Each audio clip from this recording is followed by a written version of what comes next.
In the village of Umoma, where the wind carried the voices of ancestors and the earth remembered every footprint, lived a young girl named Zara. She was an orphan, taken into the home of her father's sister after her parents passed beyond the land of the living. Zara rose before the sun each morning. She swept the compound, fetched water from the river, pounded yam, and cooked for the household. Though her clothes were worn, she kept herself neat and carried herself with quiet dignity. One morning, as Zara swept the yard, her auntie, Madame Nika, stood watching with hardened eyes.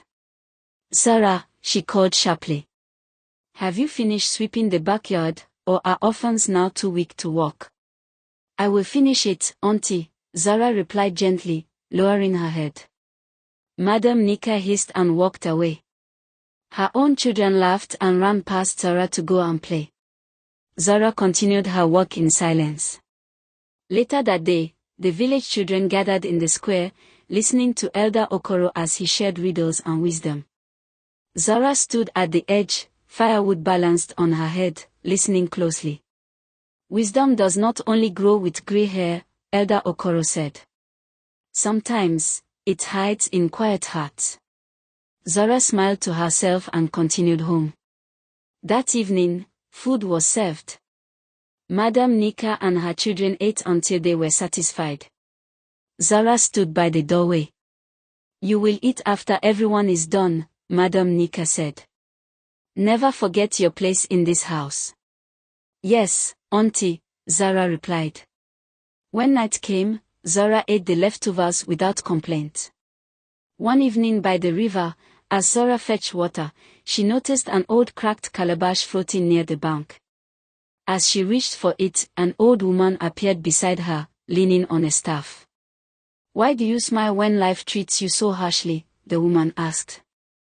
"My parents taught me that patience feeds the soul," Zara answered. The old woman nodded approvingly. "Kindness will never abandon you." When Zara turned again, the woman was gone. The calabash in her hands felt warm. Days later, trouble came upon Umoma. Crops began to fail, and the elders gathered to seek solutions. Villagers brought forward their ideas, but none made sense. Madame Nika pushed her son forward proudly. "My son is clever. He will speak for us." The boy stood trembling and said nothing. Zara stepped forward slowly. Murmurs spread through the crowd. "The land is tired," Zara said calmly. "We have planted without rest. We must allow the soil to breathe and wait for the next rain, as our ancestors did." The elders exchanged glances. Elder Okoro asked, "Where did you learn such wisdom, child?"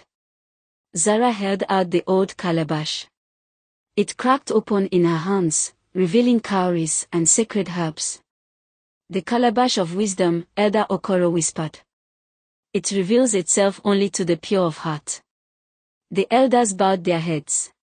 They turned to Madame Nika. "Why did this child suffer under your roof?" Elder Okoro asked. Tears filled Madame Nika's eyes. "I treated her badly because she had no parents." Shame fell upon the compound. "You wronged her," the elder said. "But today, truth has spoken." Madame Nika knelt before Zara. "Forgive me." Zara lifted her gently. "I forgive you, auntie." The elders declared that Zara would be cared for by the entire village and taught the ways of wisdom and leadership. From that day on, Zara's voice was heard among elders,